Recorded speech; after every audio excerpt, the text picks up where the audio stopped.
Hello children, welcome back to my channel Economics with Purnima Sharma.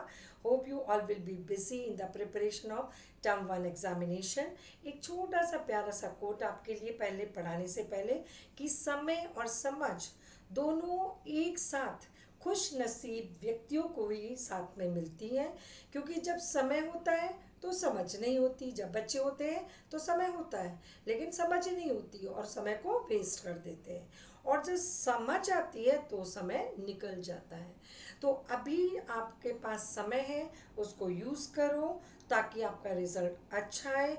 ऐसा नहीं कि आप जब रिज़ल्ट आए और आप फिर पछताएं कि हम पढ़ लेते तो अच्छा होता। ठीक है, तो बेटर समय के साथ समझ भी लाओ और समय का सदुपयोग करो। किसके लिए? अपने ही डेवलपमेंट के लिए। अब आ जाइए, हमारा आज का टॉपिक है कंज्यूमर इक्विलिब्रियम।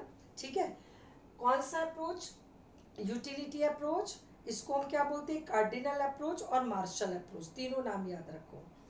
ठीक है, और ये मैंने लिया बेटा in case of single commodity. ठीक है, सिंगल कॉमोडिटी, टू कॉमोडिटीज भी पढ़ाऊंगी, सिंगल कॉमोडिटी।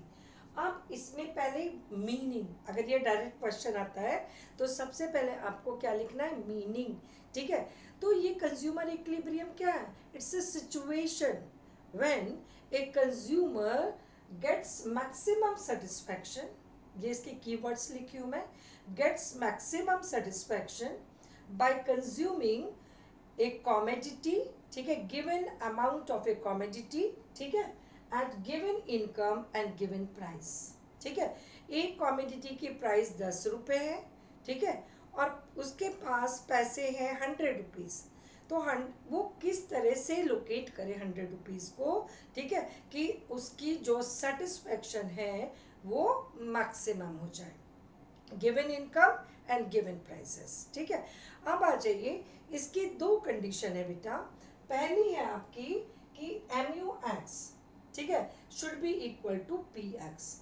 और एम यू एक्स मैंने आपको पढ़ाया था कि यूटिलिटी की मेजरिंग यूनिट है यूटिल्स। ठीक है, लेकिन प्राइस किस में होता है बेटा? रुपीस में। अब तुम हाइट को वेट के साथ कंपेयर कर सकते हो क्या? नहीं, हाइट को हाइट के साथ करते हैं, वेट को वेट के साथ। Units should be same.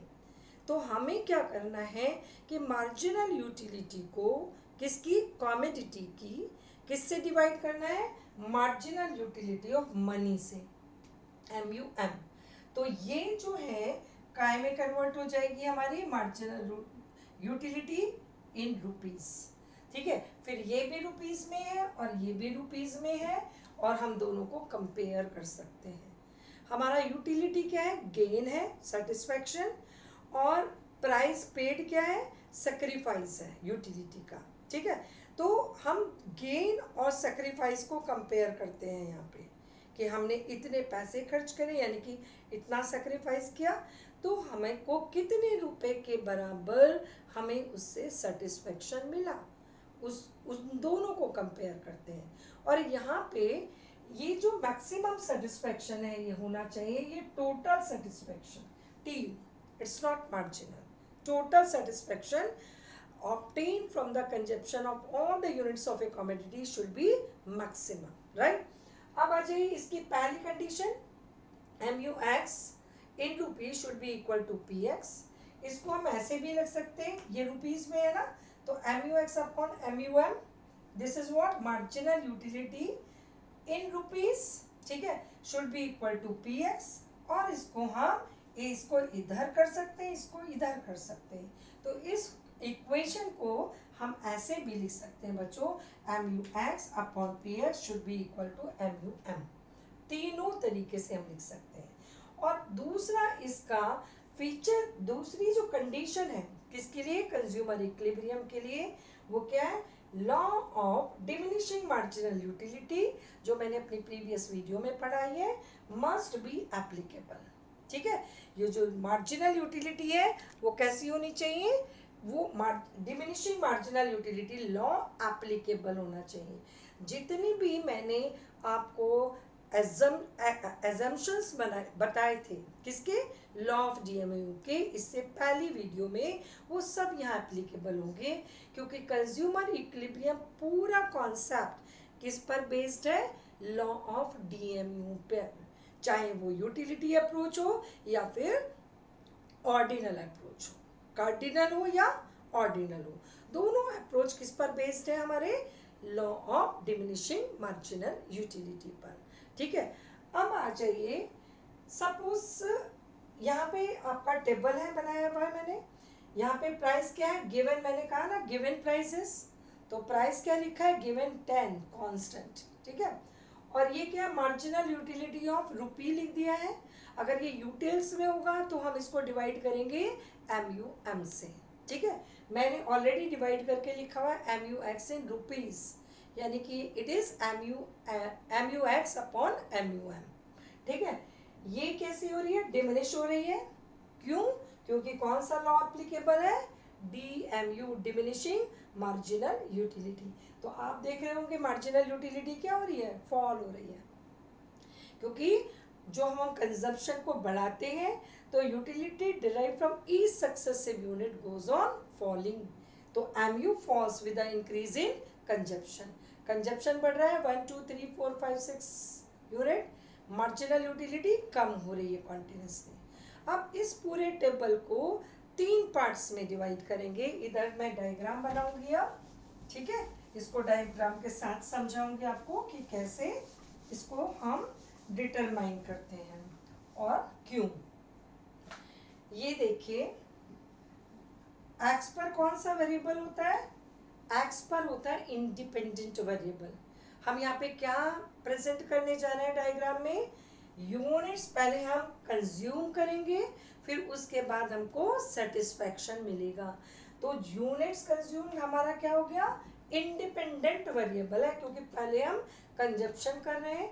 और हमेशा इंडिपेंडेंट वेरिएबल जो होता है प्यारे बच्चों, वो होता है एक्स एक्सिस पर।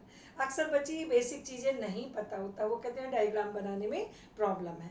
तो एक बार एक छोटी सी वीडियो में कि डायग्राम को कैसे पढ़ते हैं, कैसे बनाते हैं, कैसे लेबलिंग करते हैं, एक वीडियो छोटी सी आपके लिए ज़रूर बनाऊंगी। ठीक है, तो ये एक्स एक्सिस जो होता है वो इंडिपेंडेंट वेरिएबल के लिए होता है, और हम सबसे पहले क्या करते हैं, यूनिट्स कंज्यूम्ड,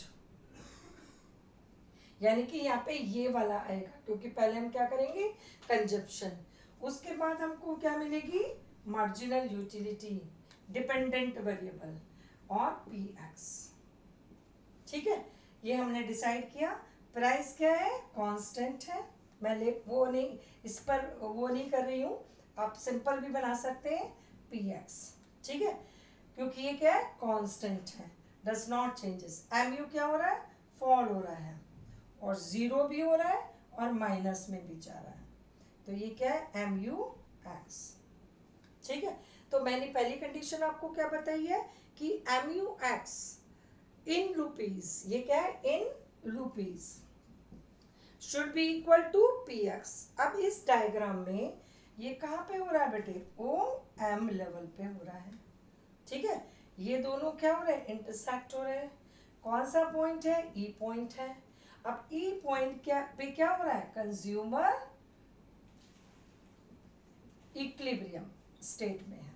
ठीक है, कितना कंजप्शन कर रहा है, ओ एम, कितना कंजप्शन कर रहा है वो, ओ एम जब कर रहा है तो वो कौन सी स्टेट में है, कंज्यूमर इक्विलिब्रियम में। क्योंकि दूसरी कंडीशन जो क्या है कि law of DMU must be applicable, और लॉ ऑफ डीएमयू क्या है बेटा, कि जैसे जैसे हम ज़्यादा कंज्यूम करते हैं मार्जिनल यूटिलिटी फॉल होती है, तो ये क्या हो रही है, फॉल हो रही है, तो लॉ ऑफ डीएमयू भी एप्लीकेबल है।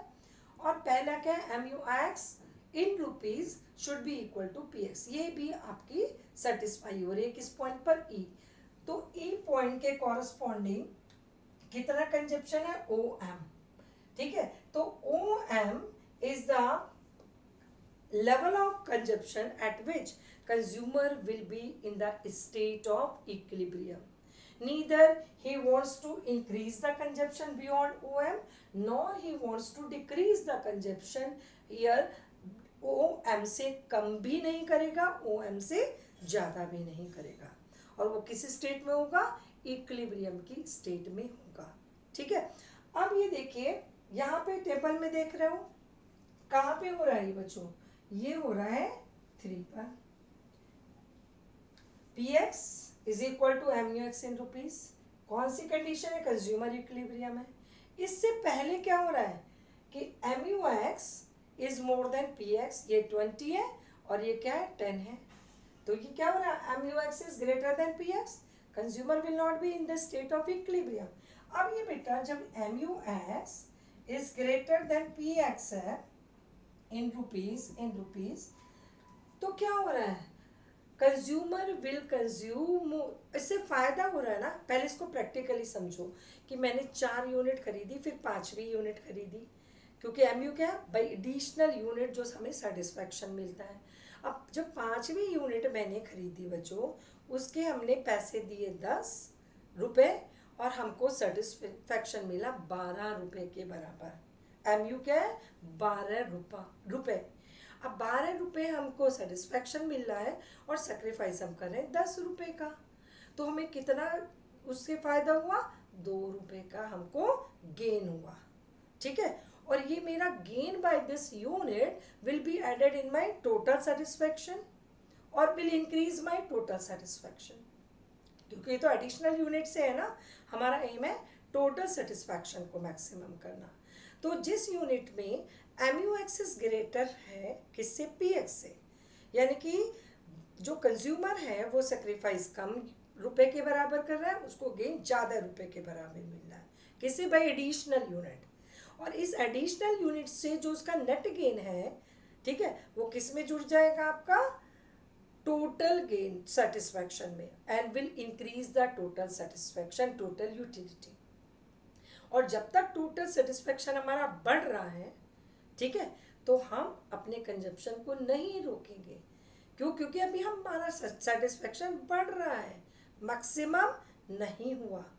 जब मैक्सिमम हो जाएगा, मैक्सिमम मतलब इसके बाद हम कंज्यूम करेंगे तो टोटल सेटिस्फैक्शन गिरना चाहिए, लेकिन अभी क्या है, बढ़ रहा है। तो जब तक बढ़ रहा है, कब तक बढ़ेगा, जब MUX will be more than PX। ठीक है, तो हमारा टोटल सेटिस्फैक्शन बढ़ रहा है, क्योंकि every additional, bye consuming every additional unit the consumer gain more than the sacrifice made by him in the form of price. ठीक है, तो इसके बाद क्या करेगा, consumer will increase the consumption. क्योंकि अगर देखो प्रैक्टिकली समझो, अगर एक रास्ता हम जब जिस पे चल रहे हैं वो हमें दिख रहा है कि वो सही है, अच्छा है, हमको फ़ायदा दे रहा है, तो ऑब्वियसली हम उसी रास्ते पे हम आगे चलते हैं, क्योंकि ये रास्ता हमारे लिए सही है। अब इससे हमें MUX जब PX से ज़्यादा है तो हमें फ़ायदा हो रहा है। ठीक है, अब फ़ायदा हो रहा है तो हम उसी रास्ते पे आगे चलेंगे। आगे चलेंगे तो क्या करेंगे, विल कंज्यूम मोर। अगर यहाँ पे है तो ये MUX है और ये PX है। ठीक है, यहाँ पे MUX is more than PX हो रहा है, राइट। यहाँ पे A C एंड D, तो AD क्या है, AD है तुम्हारा MUX और CD क्या है तुम्हारा प्राइस पेड। तो ये क्या हो रहा है, उससे गेन हो रहा है, किस, इस यूनिट से। ठीक है, अब ये जो गेन हो रहा है बेटा, ये किस में ऐड हो जाएगा, हमारे टोटल सेटिस्फैक्शन में, and will increase my total satisfaction. और जब तक मेरा टोटल सेटिस्फैक्शन बढ़ रहा है, कब तक बढ़ेगा, जब तक ये MUX ज़्यादा होगा, तो ये मेरे लिए फ़ायदे का चीज़ है और मैं उसको कंजप्शन को बढ़ाऊंगी। और जब कंजप्शन बढ़ाऊंगी तो लॉ ऑफ DMU के कारण MUX कम हो रहा है, क्योंकि लॉ ऑफ DMU क्या कहता है, as we consume more the total MU false.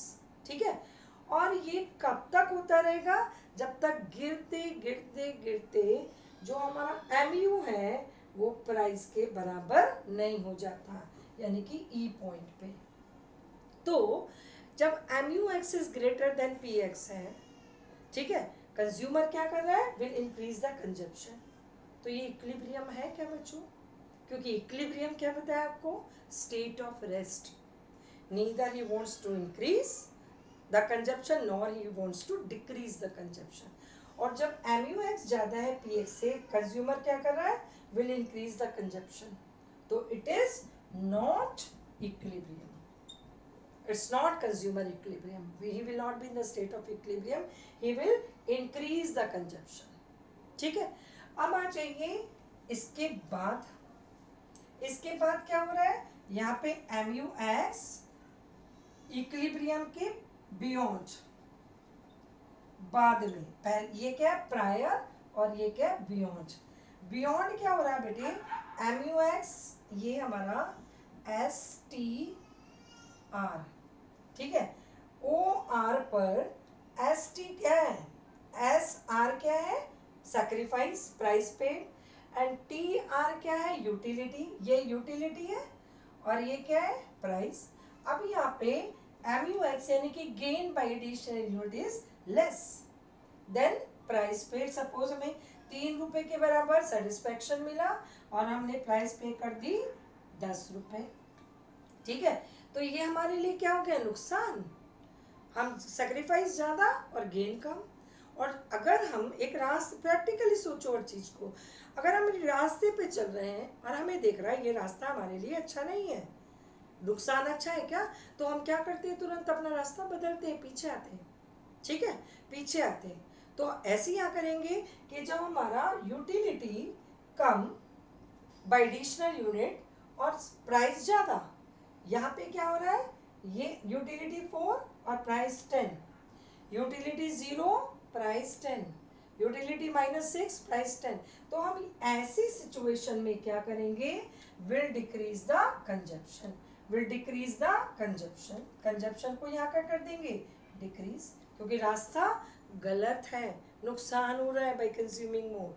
Satisfaction कम मिल रहा है एडिशनल यूनिट और प्राइस ज़्यादा पे करें, तो क्या करेंगे, वापस आएंगे.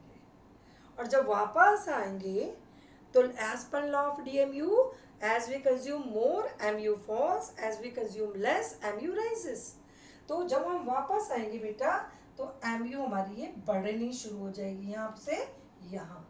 और ये consumer will keep on decreasing the consumption till MUX, यहाँ से ये उल्टा चलना शुरू हो जाएंगे. 6 पे आ गए तो 6 से 5 करेंगे, 5 फिर ज़्यादा है, फिर 5 से 4 करेंगे और फिर 4 से 3 करेंगे, जब तक ये 3 पर नहीं आ जाएंगे, जहाँ की MUX is equal to PX है.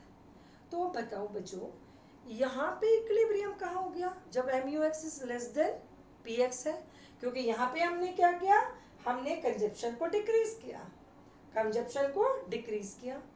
और इक्विलिब्रियम क्या होता है, state of rest, no change.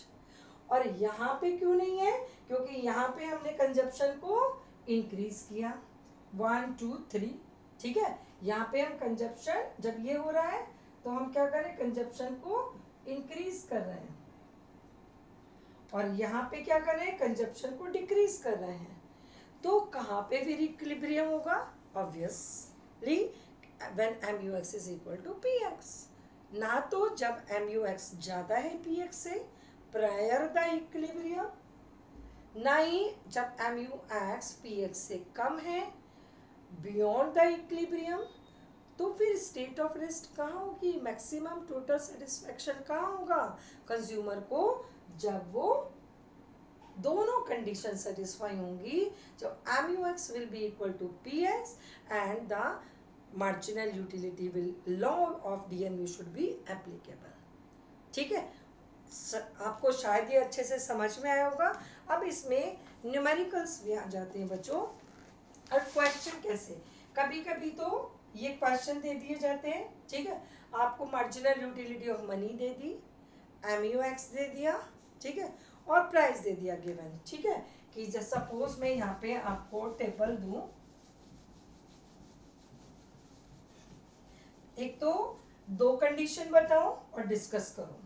ठीक है, और एक आपको न्यूमेरिकल दे दिया कि प्राइस है ₹5. ठीक है, और ये यूनिट्स कंज्यूम दे दिया आपको 1 2 3 4 5, और ये MUX दे दिया इन रुपीस, या MUX दिया इन यूटिल्स, और MUM की वैल्यू दे दी 1 रुपी। ठीक है, तो हम यहाँ पे सपोज ये 10 है, 7 है, 5 है, 3 है, 0 है एंड -3 है। ठीक है, ये 1 1 1 1 1। ठीक है, अब इसको इससे डिवाइड करेंगे तो सेम वैल्यू विल कम। ठीक है, सेम वैल्यू आएगी आपकी, ये आएगी 10। ये क्या, मार्जिनल यूटिलिटी इन रुपीज, 10 7 5 3 0 -3। ठीक है, प्राइस क्या है 5 विच इज कांस्टेंट, तो पी एक्स आप निकालोगे, रखोगे, कौन सा लेवल ऑफ कंजप्शन पे होगी, 3 पर। ये न्यूमेरिकल करने के लिए आ जाता है आपको कि न्यूमेरिकल दे दिया, आप उसमें state of consumer equilibrium identify करो और उसका रीजन डिस्कस करो, क्यों सेटिस्फाई करो उसको। ऐसे भी क्वेश्चन आते हैं। ठीक है, अब इसके अलावा बच्चों एक क्वेश्चन बुक में दिया है, मैं वो डिस्कस करूंगी। कैसे आ जाता है कि आपको दिया है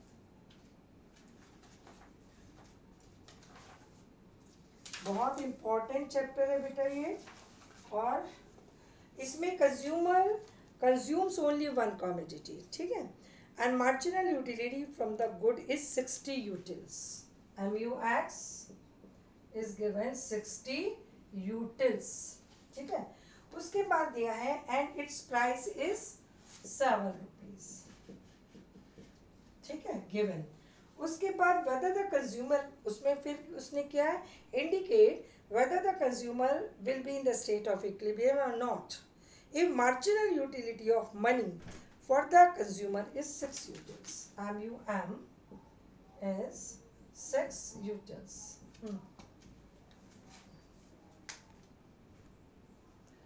तूने उस दिन भी ऐसे कर